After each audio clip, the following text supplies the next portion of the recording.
foi domingo pela manhã, porque domingo à noite nós tivemos uma pregação pela jovem Mariana, que foi uma bênção. E eu que me cuide. Estou sendo ameaçado, né? Já não sou assim tão insubstituível, né? A única coisa que eu faço é pregar, e agora já tem gente que prega melhor do que eu. Tenho que me aposentar mesmo, né? Agradecemos a Deus pela vida da Mariana, que trouxe a palavra de Deus no domingo à noite, os adolescentes humilhando a igreja na recepção, né? Humilhando, para quem não está sabendo, é brincadeira, né? Que eles fizeram um trabalho lindo, e nós louvamos a Deus por esse entusiasmo todo. Então, nós começamos no domingo, especialmente com o versículo 1 de Isaías, capítulo 54, né? E falamos sobre a família, um presente de Deus, né? E a gente destacou esse capítulo, mas especialmente o primeiro versículo: cante, ó estéril, você que nunca teve um filho, irrompa em canto, grite de alegria, você que nunca esteve em trabalho de parto, porque mais são os filhos da mulher abandonada do que os daquela que tem marido, né? E a gente conversou então sobre a bênção que é a família, e a gente destacou família como além da família biológica, também a biológica, mas não só, né? A família de fé, a família de amigos, a comunidade. A comunidade em si é um presente, por vivermos juntos, não sozinhos, em si já é um presente. Jesus não nos salvou, não somente nos resgatou, nos chamou, mas também nos colocou em família. Isso é um fio que atravessa todo o Evangelho, né? Na família nós recebemos e prestamos apoio mútuo. Nós somos irmãos, cúmplices, nós nos apoiamos, não é? Agora, nas últimas 48 horas, o irmão da nossa igreja, com o irmão Alexandre e a irmã Jussara, estão com o coração pequenino, apertadinho, não é? E a gente percebe a igreja toda orando, silenciosamente orando, como se fosse da nossa família, não é? Assim também com o irmão Ladislau, que já está bem melhor, e se Deus quiser vai estar andando de volta sobre os próprios pés. Amém, irmã? Não é? Então, nós recebemos apoio mútuo. Isso é ou não é um presente de Deus? É um presente de Deus, não é? Também falamos sobre o fator do desenvolvimento pessoal e coletivo. Crescemos na família. Crescemos, nos desenvolvemos. É o método de Deus para moldar a nossa vida, moldar o nosso caráter. A sua família é difícil? Conte uma novidade. Conte uma novidade, não é? Mas é nessa luta, né, nesse encontro, né, ferro com ferro se afia, né, nós vamos tendo o nosso caráter moldado.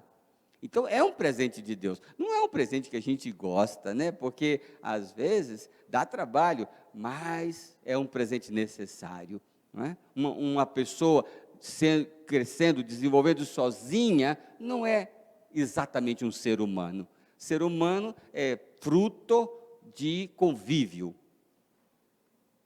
E falamos ainda sobre o presente da família como celebração, como culto, né? Canta alegremente, grite em louvor. Está o texto dizendo para a cidade de Jerusalém, para o povo de Israel, para a assembleia.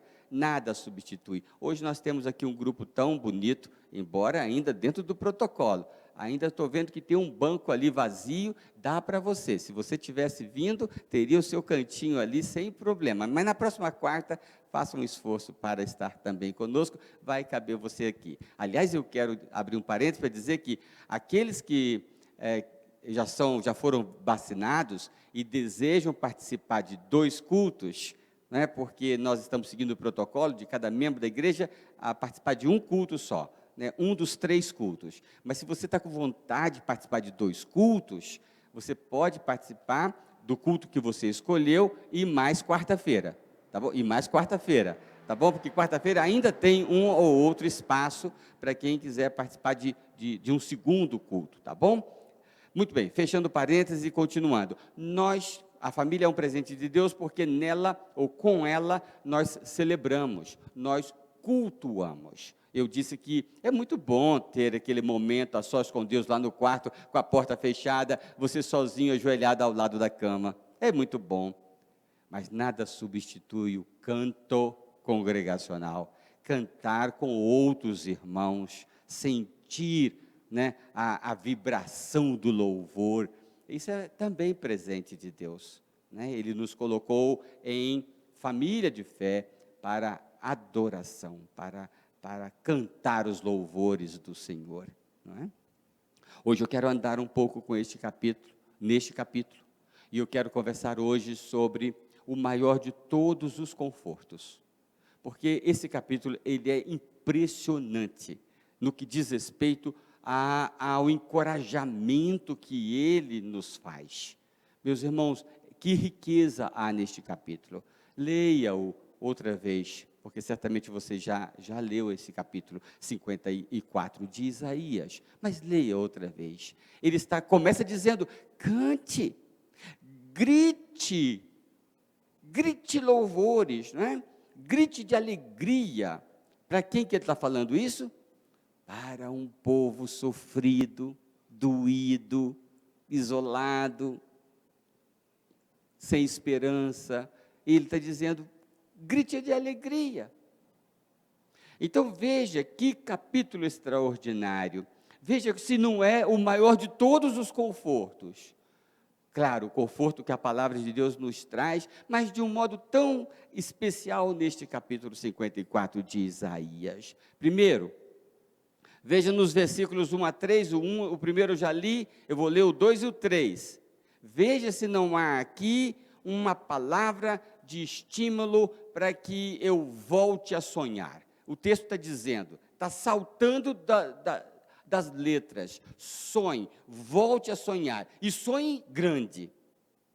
Olha o que está dizendo aqui, versículo 2: alargue o lugar da sua tenda, estenda bem as cortinas de sua tenda, não o impeças. Estique suas cordas, firme suas estacas, pois você se estenderá para a direita e para a esquerda, seus descendentes desapossarão nações e se instalarão em suas cidades abandonadas. Ele está dizendo para mim e para você: alargue a sua tenda, amplie a sua casa, construa novos quartos, porque eles serão cheios. Pegue mais vasilhas emprestadas, porque elas serão cheias de azeite, não é? O que o texto está dizendo é: não impeça, não se intimide, pense alto, pense grande. Para um povo sofrido, um povo humilhado, um povo depois de tanto tempo ali, encurralado, isolado no cativeiro, aí vem a palavra de Deus dizendo: sonhe, volte a sonhar. E é a palavra do Senhor. O que está dizendo aqui? Que você vai produzir frutos, que você terá filhos. Vamos lembrar do primeiro sermão dessa série: filhos da minha vocação. Então não é só pensar em filhos biológicos, tá bom? Mas pensar nos filhos da sua vocação. Um hino que você escreve, um livro que você escreve, um discípulo que você leva e ensina no caminho de Cristo, não é? Um sermão que você prega, como ouvimos domingo à noite aqui, né? São filhos da sua vocação. Uma igreja que nós plantamos, como segunda igreja, estamos plantando 4 novas igrejas nesse momento, são filhas da nossa vocação como igreja. Um missionário que a gente manda, não é? A nossa igreja acabou de enviar para a Junta de Missões Mundiais R$40 mil de oferta, que nós levantamos, no meio da pandemia. Então, talvez a maior oferta, eu não tive a curiosidade de olhar, mas talvez a maior oferta de missões mundiais da nossa história, depois tem que conferir lá. Uma grande oferta. São filhos da nossa vocação. Amplie a sua tenda, volte a sonhar, e volte a sonhar grande. O texto não está falando somente de sucesso, porque normalmente a nossa mente pensa assim em sucesso, né? Não, está falando de fruto, está falando de deixar um legado. Você terá descendência. Outra vez, pense em filhos da sua vocação, né? Os filhos da sua vocação produzirão outros filhos. E você terá um legado, você terá uma história. É isso que está dizendo aqui nesse texto. Então, volte a sonhar e sonhe grande. Aqui tem a ver com o que eu posso fazer, porque Deus coloca em meu coração sonhos. Ele colocou no coração de Neemias reconstruir os muros de Jerusalém, porque estavam destruídos. Colocou sonho, e não contei a ninguém o que o meu Deus colocou no meu coração fazer por Jerusalém. Então tenha sonhos, os sonhos do Senhor. Ele está fazendo os jovens terem sonhos, como diz Joel capítulo 2. Então, o maior de todos os confortos é o conforto que o Senhor imprime em nossos corações, fazendo-nos sonhar novamente.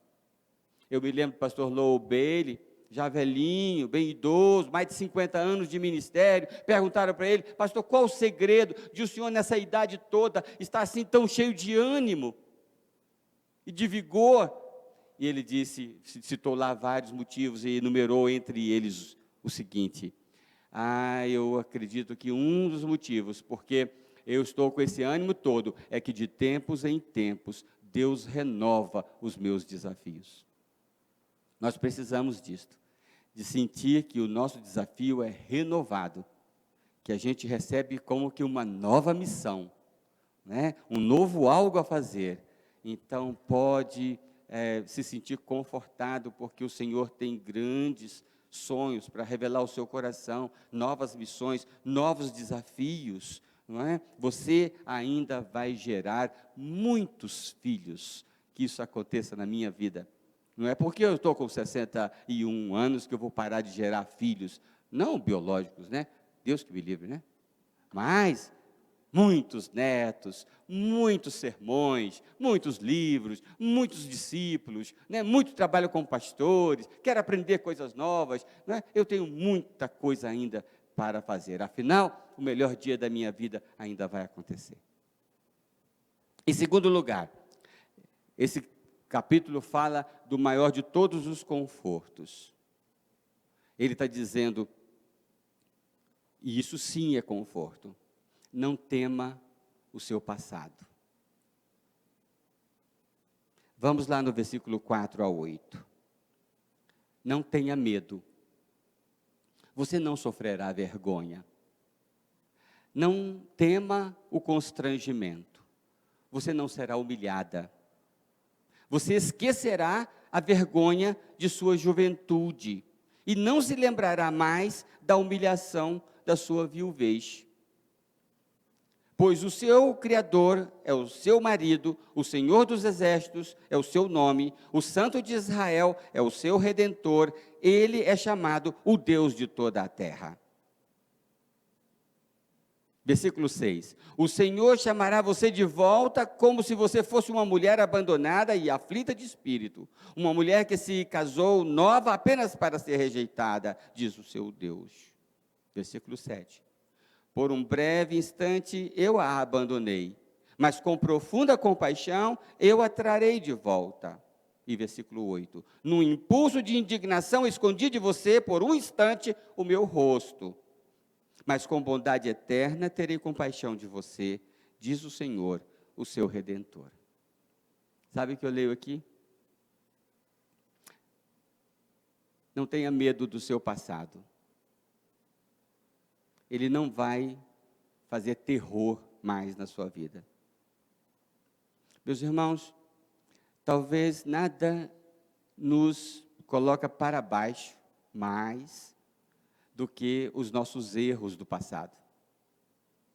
Sejam os nossos erros de ontem, sejam os nossos erros do semestre passado, sejam os nossos erros durante essa pandemia, sejam quaisquer erros, passos infelizes que demos no passado.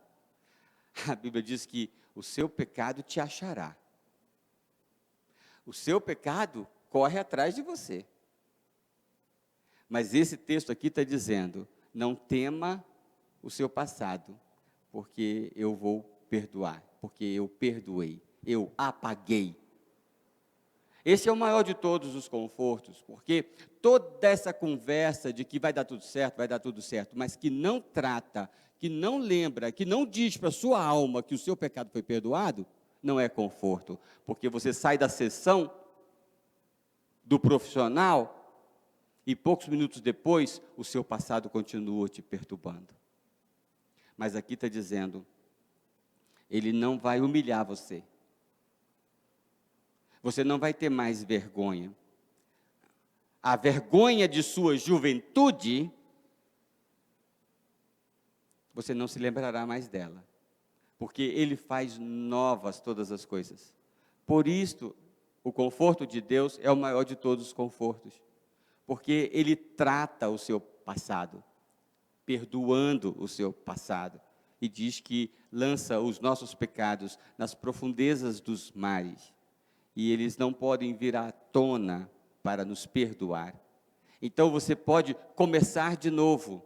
Sim, não importa se o que você fez ontem, semana passada, ano passado, nos últimos anos da sua vida, não importa, eles serão perdoados. Não importa se foi muito feio, mais ou menos feio, ou pouco feio, eles serão perdoados.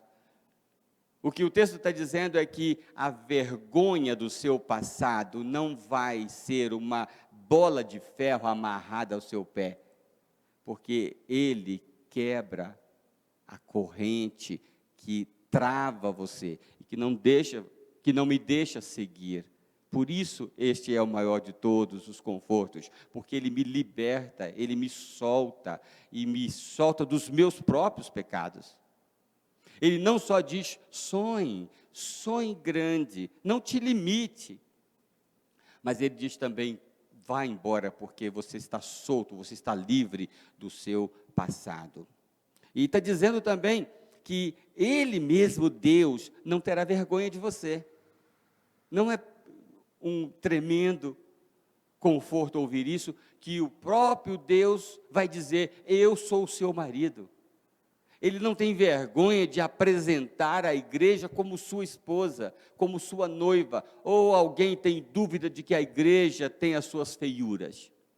Sim, nós pecamos, nós temos falhas, todas as igrejas locais têm, e a igreja do Senhor como um todo tem as suas falhas, mas ele não se envergonha de dizer, eu sou o seu marido, eu serei o seu marido, porque eu lavo você, e diz o hino, né, e a palavra aqui, o sangue do Cordeiro nos purifica de todo pecado. Isto sim é o conforto, o maior conforto de todos os tempos. O texto está dizendo, versículo 6 e versículo 8, que eu serei amado, que você será amado por Deus. Ora, o que pode confortar mais uma pessoa do que a declaração de amor de Deus por ela? Porque eu tenho amado você. Você não é uma pessoa que me irrita. Por um instante eu me indignei, por conta das suas escolhas, por conta da sua rebeldia. Sim, por um instante. A beleza desse conforto, desse capítulo, também é por causa da forma realista como ele trata a gente. E como ele trata a nossa situação. Ele não diz, você nunca pecou, você é uma gracinha, você é fofinho. Não. Ele diz, olha, o que você fez foi terrível. Por um instante, eu realmente me indignei. Mas com misericórdia eterna, eu te abracei. Então, ele está decidido a me amar, apesar das minhas falhas do passado. E isso sim, é o maior de todos os confortos, porque eu não temo mais o passado, eu fui liberto do meu próprio passado. Em terceiro e último lugar, O maior de todos os confortos é declarado, é exposto neste capítulo 54 de Isaías. E ele está dizendo aqui, agora nos versículos 9 a 17, ele está falando sobre o que Deus fará por mim.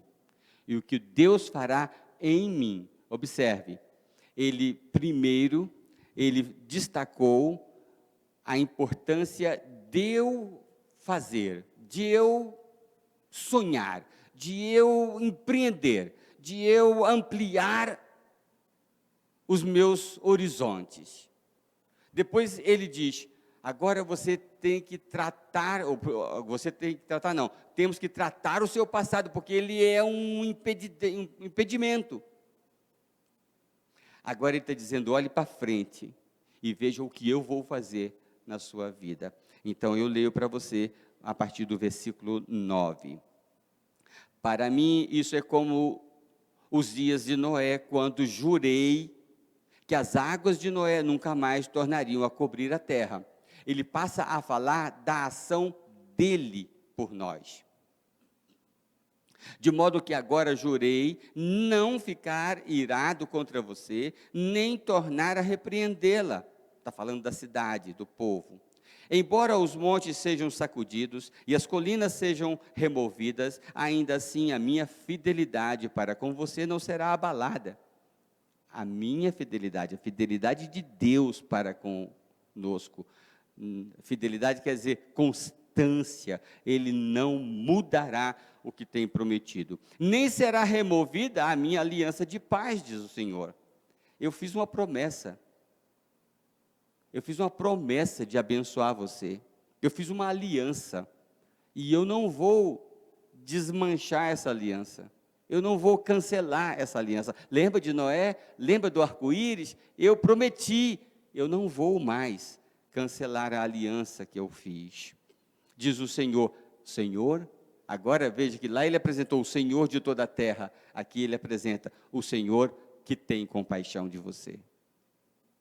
Ó cidade aflita, açoitada por tempestades e não consolada, não estamos todos nós, neste momento da nossa história no planeta, açoitados por tempestades? Eu a edificarei, agora observe, eu vou edificar você com turquesas, edificarei seus alicerces com safiras.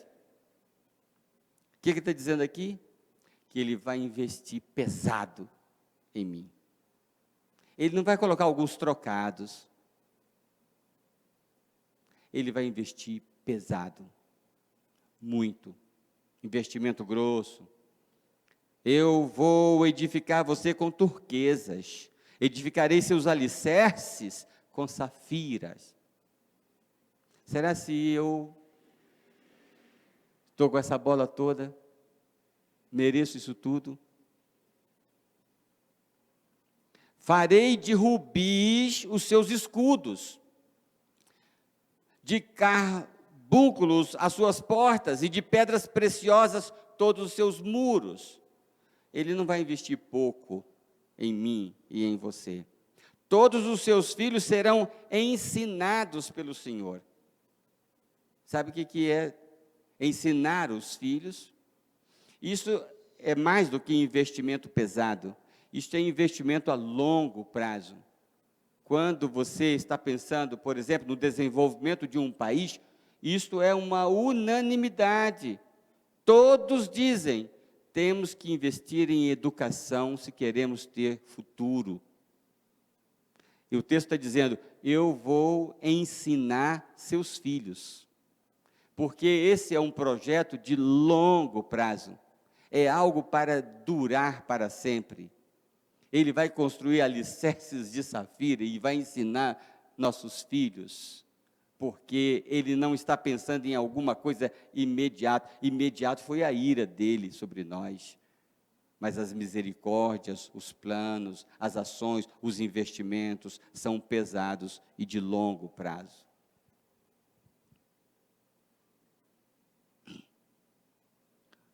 Todos seus filhos, versículo 13, serão ensinados pelo Senhor, e grande será a paz de suas crianças. Ele está conversando comigo, mas ele está pensando nos meus filhos, nos meus netos, no futuro. Isto é o maior de todos os confortos. Em retidão você será estabelecida, porque não há continuidade sem retidão. Nada permanece sem retidão. A tirania estará distante, você não terá nada a temer. O pavor estará removido para longe, ele não se aproximará de você. Se alguém a atacar, não será por obra minha. Todo aquele que a atacar se renderá a você. Vitória. Veja, fui eu quem criou o ferreiro, que sopra as brasas até darem chama e forja uma arma própria para o seu fim. E fui eu quem criou o destruidor para gerar o caos. Nenhuma arma forjada contra você prevalecerá. E você refutará toda língua que a acusar, falando para a igreja, falando para o seu povo, falando para mim e para você. Esta é a herança dos servos do Senhor. E esta é a defesa que faço do nome deles, declara o Senhor. Então, Ele está investindo pesado em nós, Ele está investindo a longo prazo em nós, Ele está investindo em ensino dos seus estatutos, em justiça, em segurança. E esses versículos que lemos agora, está dizendo o seguinte: a sua estabilidade, o seu sucesso completo, não está construído sobre você, está construído sobre o que eu vou fazer, diz o Senhor. Todos esses versículos que eu li aqui, do 9 ao 17, falando do que Deus vai fazer, estão fundamentando a seguinte tese: a sua segurança, a sua paz, o seu conforto, estão construídos sobre o que Deus fará. Por quê que ele está fazendo isso? Porque, assim como nós temos medo do dilúvio, nós temos medo de voltar a errar. E aí a gente não tem conforto que se sustente, porque a gente diz, alguma coisa diz para a gente assim: não adianta, eu vou errar outra vez. Então, quando o nosso conforto é construído, é fundamentado no que eu vou fazer ou vou deixar de fazer, esse conforto é sempre frágil. Deus sabe disso. Ele está dizendo: sonhe, sonhe grande. Mas o seu conforto está garantido pelo que eu vou fazer. Eu vou fazer. Eu vou ensinar os seus filhos. Eu vou desarmar todo mundo que vem contra você. É o Senhor que vai fazer. Então, esse conforto é garantido pela obra de Deus e não pela minha própria obra, meu próprio mérito, minha própria capacidade, minha própria inteligência. Por isso é o maior de todos os confortos. Eu posso sonhar, e eu vou sonhar dependendo do que Deus vai fazer, acreditando no que Deus vai fazer.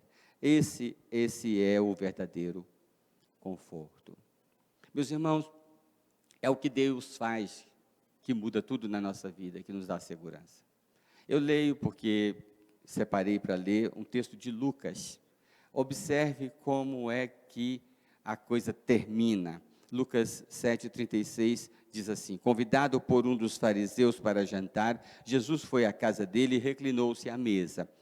Lucas 7,37. Ao saber que Jesus estava comendo na casa do fariseu, certa mulher daquela cidade, uma pecadora, lembra do passado que ela arrastava? Trouxe um frasco de alabastro com perfume e colocou atrás de Jesus a seus pés. Chorando, começou a molhar-lhe os pés com as suas lágrimas. Depois os enxugou com seus cabelos, beijou-os e ungiu-os com perfume. Ao ver isto, o fariseu que havia convidado disse a si mesmo: se este homem fosse profeta, saberia quem nele está tocando e que tipo de mulher ela é, uma pecadora. Olha como que o passado persegue a gente. Ela estava chorando, ela estava destruída, ela queria acertar. mas o passado a oprimia, a arrastava para trás, pesava sobre ela. Respondeu-lhe Jesus: Simão, tenho algo a lhe dizer. Dize, mestre, disse ele. 2 homens deviam a certo credor. Um lhe devia 500 denários e outro 50. Nenhum dos 2 tinha com que lhe pagar. Por isso perdoou a dívida de ambos. Qual deles o amará mais? Simão respondeu: suponho que aquele a quem foi perdoada a dívida maior. Você julgou bem, disse Jesus. Em seguida, observe, irmãos, em seguida virou-se para a mulher e disse a Simão: é isso que Deus faz conosco, é isso que Deus faz com o nosso passado feio. Vê esta mulher? Entrei em sua casa, mas você não me deu água para lavar os pés. Ela, porém, molhou os meus pés com as suas lágrimas e os enxugou com os seus cabelos. Você não me saudou com um beijo, mas essa mulher, desde que entrei aqui, não parou de me beijar os pés. Você não ungiu a minha cabeça com óleo, mas ela derramou perfume nos meus pés. Portanto, eu lhe digo, os muitos pecados dela lhe foram perdoados, pelo que ela amou muito. Mas aquele a quem pouco foi perdoado, pouco ama. Então Jesus disse a ela, observe, então Jesus disse para a mulher: seus pecados estão perdoados. Este é o maior de todos os confortos. Quando Deus faz na nossa vida, quando Deus apaga os nossos pecados, quando Deus age em nós. Se você quer ter conforto, esqueça de buscar em qualquer outra fonte.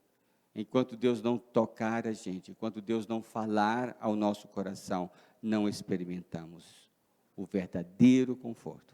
É o que Deus faz na nossa vida, transformando a nossa vida, dando um novo sentido, um novo desafio, que cada um de nós receba o maior de todos os confortos, que só Deus pode dar, e que está pronto a fazê-lo na vida de todo aquele que o ama. Portanto, eu quero amar muito para receber também. Que Deus nos abençoe. Que maravilha podermos ouvir a voz de Deus, podermos aprender da palavra, meditarmos. Que tempo precioso também passamos juntos nessa noite, louvando. E tenho certeza que sairemos daqui renovados, bem diferentes de como entramos. E vocês que estão em casa também, tenho certeza que foram ricamente abençoados por tudo que foi ouvido, que ouvimos aqui nesta noite.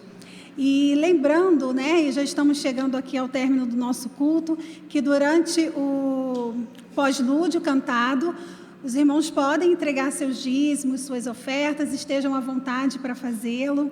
Aqueles que estão em casa também têm a opção de fazer essa entrega através de Pix ou de uma transferência bancária. Isso tudo também, né, a oferta também faz parte do nosso culto e é muito bom também entregarmos ao Senhor aquilo que é dele. Que Deus continue nos abençoando, deem a todos uma noite abençoada, um restante de semana também abençoado. E se o Senhor assim nos permitir, domingo estaremos aqui juntos novamente.